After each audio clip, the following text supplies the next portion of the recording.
and share this video about the golden rule of to-do lists. I have two rules whenever I'm working with somebody on helping them be more productive or be more organized.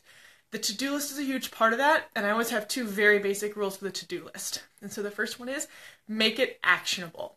So I think a lot of us have a tendency when we write things down for ourselves or try to remember things to do, what we think is just one little thing can turn into a lot of big things very quickly. And the classic example I like to use is cleaning the bathroom. It's a little silly, but it really struck me when I had my first child as a newborn. Used to be, before then, cleaning the bathroom was sort of just a one thing task on my to-do list. I'd say, oh, need to clean the bathroom this weekend, usually because company was coming or something. And I would go spend 20 minutes and clean my bathroom. It'd be good enough. But when I had a newborn, there was no such thing as a 20-minute stretch when I didn't have something done, so didn't need me. So, what I really need to do was say, okay, what's actionable? And a lot of times when I, especially with those that first year with my son, was nursing a lot of stuff going on, what was actionable for me wasn't cleaning the bathroom, but it was cleaning the sink, or wiping out the tub, or doing dishes for 5 minutes, right? So I could do things were actionable for me if they could be done in small chunks. So when I'm working with folks, I'm talking about what your to-do list should look like. The first thing is make sure everything on it is actionable.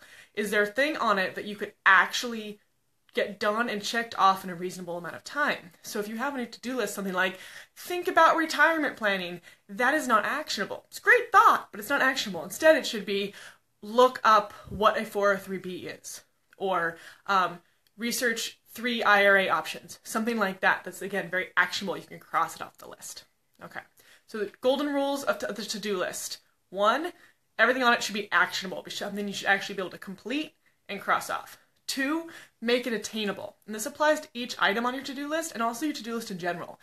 Our eyes are bigger than our heads. And the way to think about, I think the actual saying is your eyes are bigger than your stomach when you see dessert or something like that.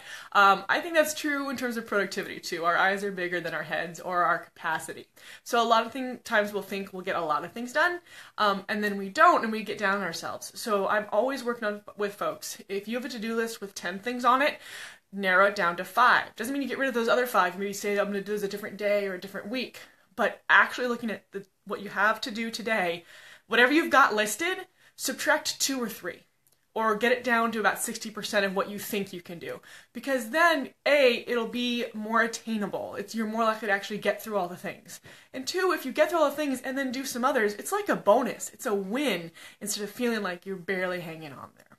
So just as an example, today we were having a March blizzard in the Boston area, which means my children are home, and luckily my husband is watching them while I work and all that good stuff. But it changed what I was going to get done today. So I had a really long to-do list for today already. I already narrowed it down a little bit, but after it turned out it was a snow day, I had to narrow it even further. So I've got a few actionable items on there. I'm going to revise 2 sections of my upcoming course.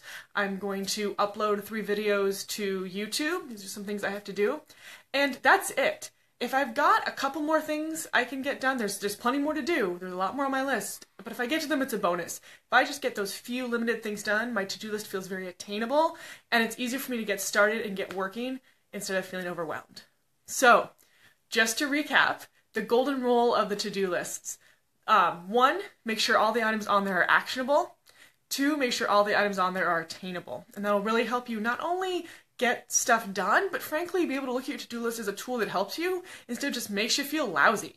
Because we've all had that moment where we look at what we have to do and realize we don't have enough time to do it, and it just feels horrible. So, a lot of it is just minimizing that feeling and saying, what can I get done for real, doing it, and feeling damn proud of it. All right, thanks so much for watching.